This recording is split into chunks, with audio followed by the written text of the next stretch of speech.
시편에 보면 이런 말씀 있습니다.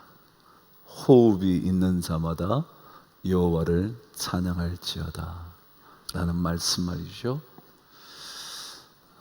호흡이라는 것은 참 신비해요. 여러분이 주무실 때도 호흡하잖아요. 어쩜 그럴까요? 여러분 다 모든 기능이 쉬고 있는데 어떻게 숨을 쉴까요? 근데 이스라엘 백성들은 하나님의 이름을 부를 수 없었습니다. 왜냐하면 너무 거룩했기 때문에 그랬습니다. 그래서 그들은 거룩한 4개의 문자라고 불렀습니다. 부르지 못하도록 자음만 남겨둔 거죠. 그 자음 4개의 문자를 너무도 거룩한 문자다 그래서 신성사문자 그랬습니다. 신의 거룩한 4개의 문자 그렇게 불렀어요. 그런데 그 4개의 문자를 영어 알파벳으로 표기를 하면 Y, H, W, H입니다. 우리가 읽을 때는 여호와 혹은 야훼라고 읽는 단어입니다. 근데 이 단어를 이스라엘 백성들은 사실은 부를 수 없을 만큼 거룩한 이름이라고 생각을 했거든요. 근데 놀랍게도 학자들의 연구에 의하면 이 4개의 문자를 자음만 가지고 발음을 하면 마치 호흡하는 듯한 발음이라는 거예요. 제가 한번 읽어볼게요. 제가 그렇죠. Y는 보통 E로 읽잖아요. 그죠? E, H는 흐 발음이잖아요. W, 우, H는 흐. 그래서 그래서 이게 마치 호흡할 때 들려지는 소리와 같다. 그렇게 해석을 해서 이스라엘 백성들은 호흡할 때마다 하나님의 이름을 되뇌이는 백성이라고 생각했다는 겁니다. 우리가 호흡할 때마다 이것이 마치 하나님의 거룩한 이름을 부르는 것과 같은, 그래서 인간이 태어날 때 호흡하기 시작하면 그때부터 여호와의 이름을 부르는 겁니다. 야훼라고 말이죠. 여러분의 마지막 숨 쉬는 그 순간도 야훼라고요. 아니, 처음 태어날 때만이 아니라 죽을 때뿐만 아니라 살아가는 모든 순간에, 여러분이 잠을 자는 순간에도 여러분이 숨을 쉴 때마다 라고 호흡하는, 그래서 하나님의 이름을 부르는, 어쩌면 이것이 영적인 예배자가 되는 인생이 아닐까. 여러분의 숨 쉬는 모든 순간마다 하나님을 기억하는 것, 하나님의 이름을 되뇌이는 것, 그것이 바로 야훼, 이흐예, 그리고 우리 그리스도인의 삶이 아닐까. 영적인 예배를 드리는 사람의 삶은 지난 몇 주 동안 우리는 이런 삶이었다 말씀을 드렸습니다. 낮의 인생을 사는 사명, 어두운 밤의 일이 아니라 밝은 대낮의 인생이요. 우리는 누구든지 볼 수 있는 산 위의 동네로 틀어나 있는 환한 인생이요. 그게 바로 믿음의 삶을 살아가는 사람의 낮 같은 인생이다. 그런 말씀을 묵상했습니다. 저는 오늘 4번째 말씀을 나누면서 다시 한번 믿음의 삶이 낮의 인생을 사는 것이라는 이야기를 반복해 보고 싶습니다. 믿음의 삶을 사는 사람들은 먼저 시기가 어떤 시기인지 알아야 합니다. 이 시기가 아직까지 잠을 잘 시기인지 깨어나야 할 시기인지 알아야 합니다. 그래서 사도 바울은 너희가 이 시기를 알거니와 그랬습니다. 근데 그 시기는 몇 번이고 여러분 기억하셔야 할 일상적인 흘러가는 시간이 아니라 영적인 예민함으로 그 순간을 포착하는 시간, 그래서 카이로스의 시간이라고 말씀을 드렸습니다. 여러분과 제 삶에서 일어나는 수많은 사건, 수많은 시간, 수많은 일들, 벌어지는 모든 것들 속에서 영적인 예민함을 가지고 그 순간을 꽉 붙잡을 때 시기를 아는 거다. 시기. 그게 바로 영적인 예민함으로 하나님의 사건임을 붙잡아내는 것. 제가 예배를 시작할 때 그랬잖아요.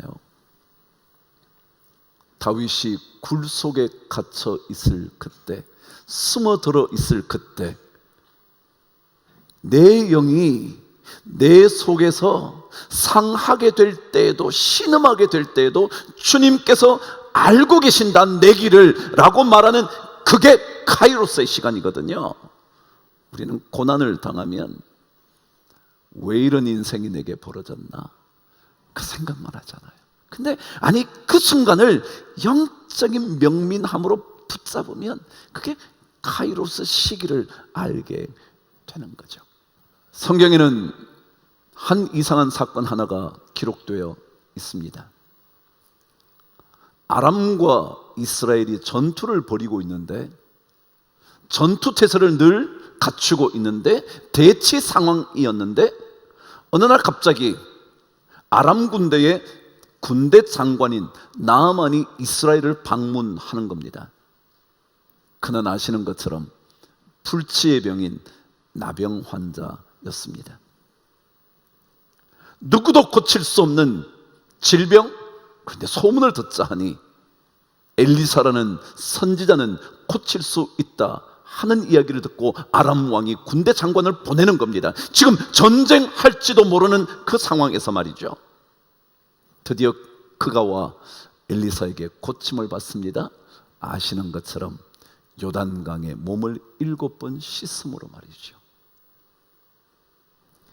너무나 감격한 나아만이 엘리사에게 선물을 드리려고 하자, 그러자 나아만이 그럽니다. 그렇다면 이 땅에 흙이라도 가져가게 해 주십시오. 제가 기억하며 여호와께 경배하겠습니다. 드디어 떠납니다. 그것을 주목하고 지켜보고 있었던 엘리사의 종 게하시가 너무 아쉬운 겁니다. 아무도 고칠 수 없는 질병을 고쳤는데도 불구하고 아무 대가도 받지 않았다는 게 아쉬운 겁니다. 몰래 뒤따라갑니다. 가서는 얘기하는 거예요. 거짓말로 말이죠. 우리 선생님의 제자들이 왔습니다. 필요한 것이 있다 합니다. 좀 주시면 안 되겠습니까? 그래서 그는 외투 한 벌과 은덩어리를 받아오는 겁니다. 그거는 집에 숨겨두고 스승 엘리사를 만나는 순간 엘리사가 묻습니다. 어딜 다녀오냐고. 몰라서 물었겠습니까? 알고 물은 것일까요? 저 아무 데도 안 갔어요. 그러자 어찌 지금이 옷을 받고 은을 받을 때냐고. 지금 전쟁이 벌어질지도 모르는 순간인데 어찌 지금 은과 의복을 받을 때냐고. 여러분, 시기를 알아야 합니다. 지금이 어느 때인지.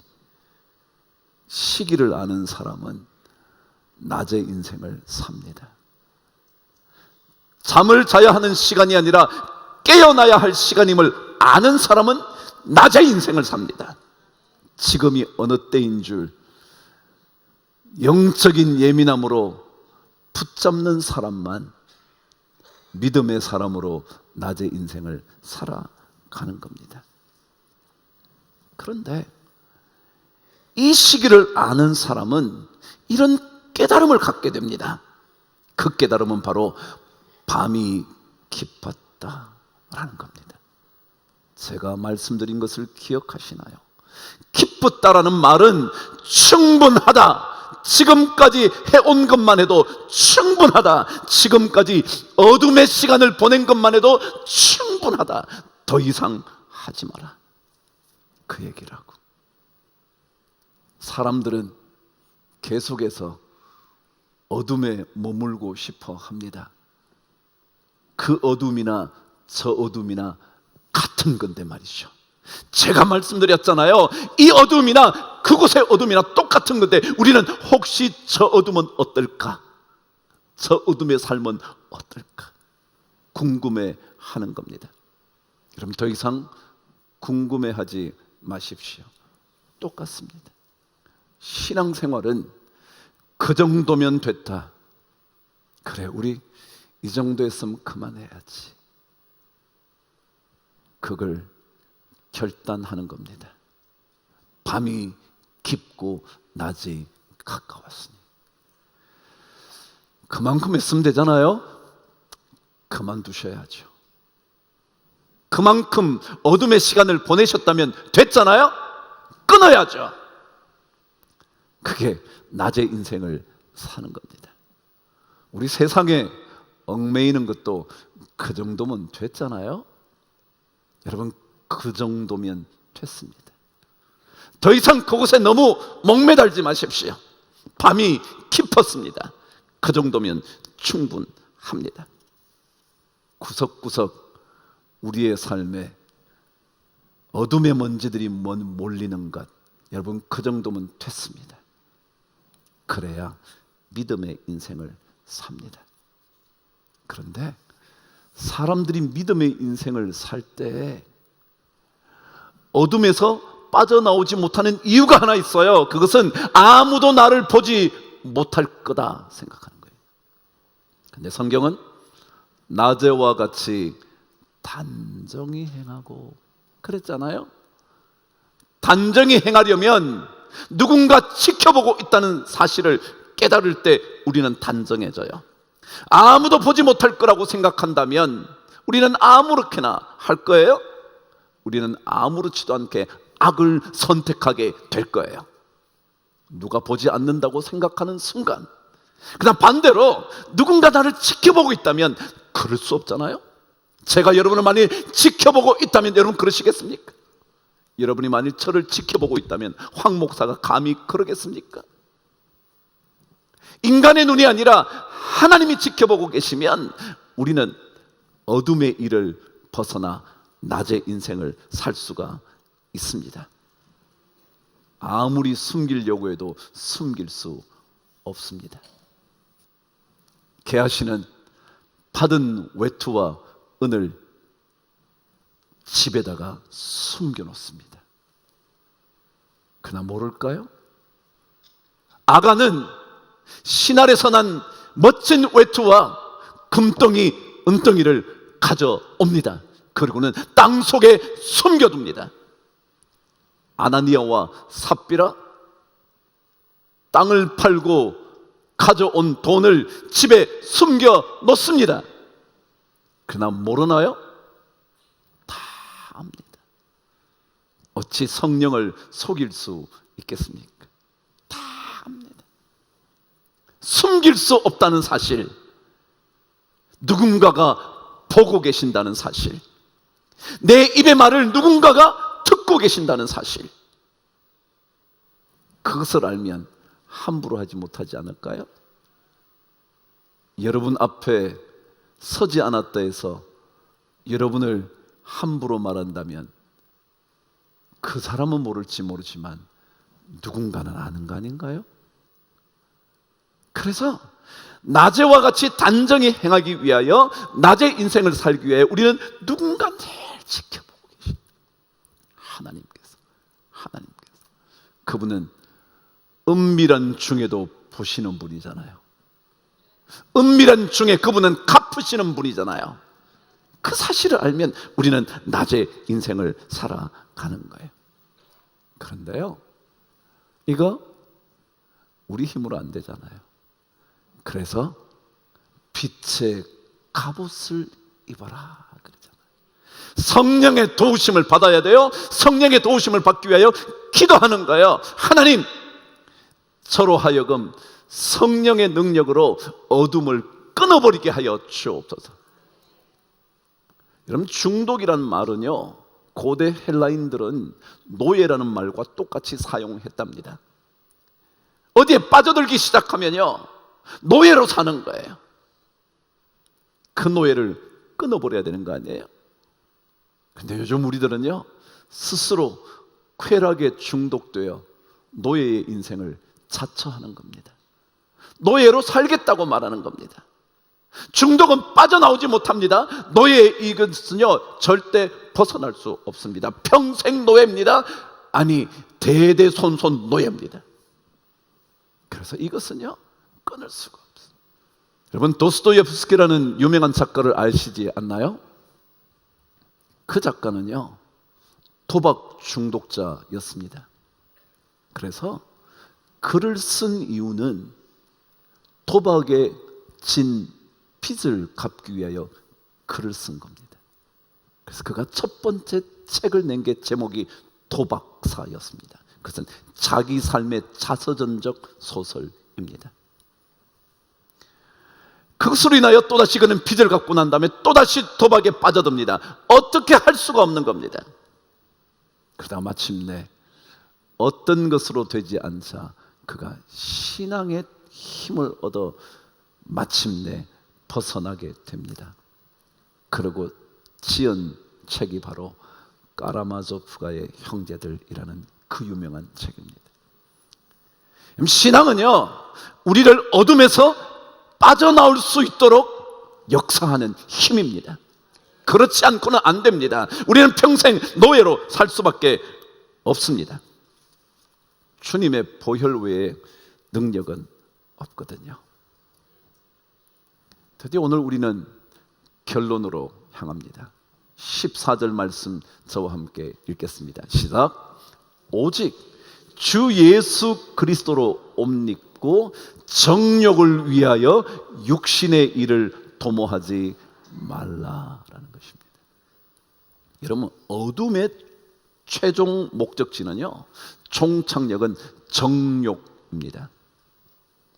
이 정욕이라는 단어는 뜻이 뭐냐 하면 인간을 지배하는 모든 죄를 총칭할 때 뭐라 그러냐면 정욕이라고 합니다. 정욕이 뭐냐고요? 욕심이요? 탐욕이요? 음란이요? 물론입니다. 그런데 이것은 인간을 지배하는, 붙들어두고 빠져나가지 못하게 하는 그 모든 죄를 가리켜 뭐라 그러냐면 정욕이라 그럽니다.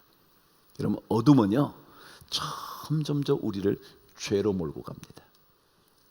어둠의 일을 자랑스럽게 말할 사람 없을걸요? 어둠의 일을 자기 잘난 자랑거리로 삼는 어리석은 자가 세상에 어디 있겠습니까?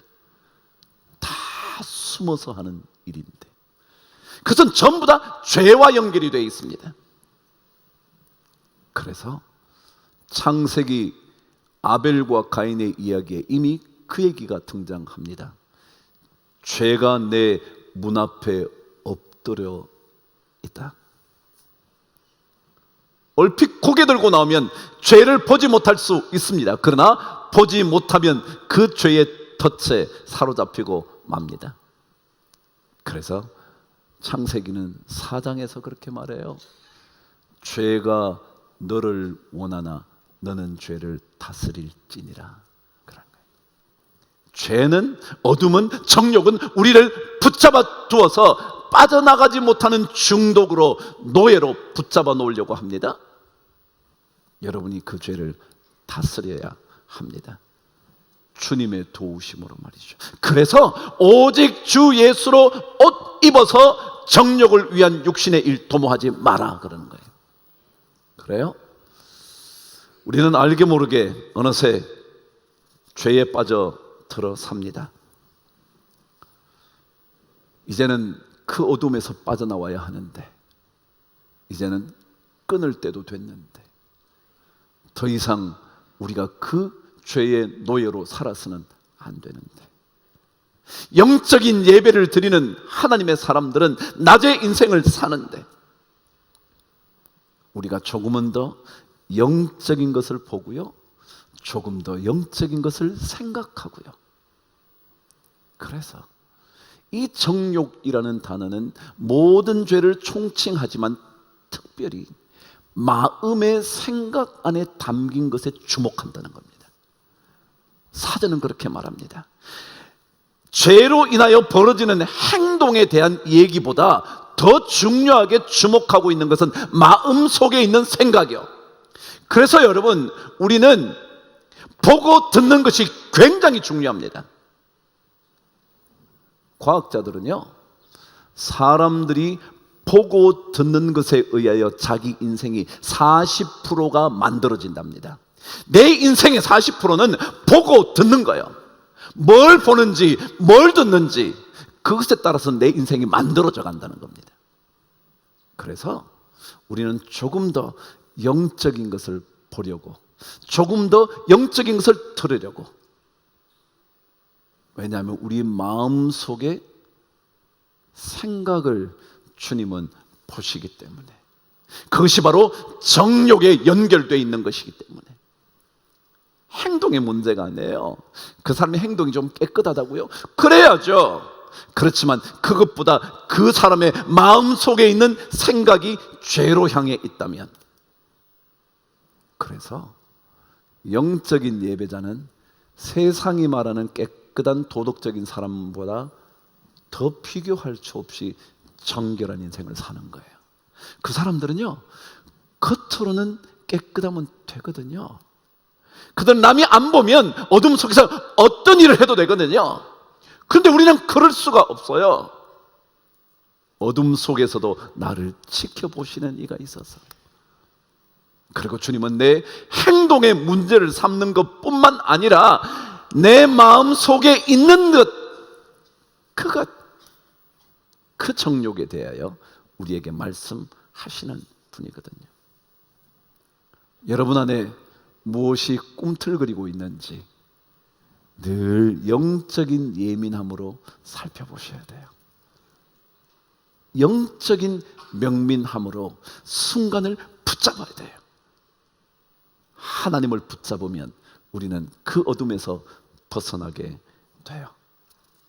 정욕을 다스릴 수 있고 마침내 육신의 일이 아니라 영적 예배자가 되는 거예요. 우리 교회 이 땅의 소망 아닙니까? 주님이 온 땅의 소망일 뿐만 아니라 교회의 머리이신 주님만이 아니라 이 교회가 온 땅의 소망 아닙니까? 그런데 이 교회의 구성원 지체인 우리가 정말 낮의 인생을 삶으로 그들에게 소망이 되어야 하지 않겠냐고요. 예수 믿는 것들이나 안 믿는 나나 다를 게 없다면 실패하니까요. 기도하십시오. 기도하십시오. 주님의 성령의 도우심을 간구하십시오. 그렇지 않고는 우리는 이 어둠의 일을 벗어버릴 수가 없습니다. 우리 13장 드디어 마쳤어요. 전 여러분과 제가 영적인 명민함과 영적인 깊은 호흡으로 주님 기뻐하시는 영적 제사를 드리는 좋은 일꾼 되기를 주님 이름으로 축복하고 싶습니다. 그 복을 꼭 누리시기를 간절히 바랍니다.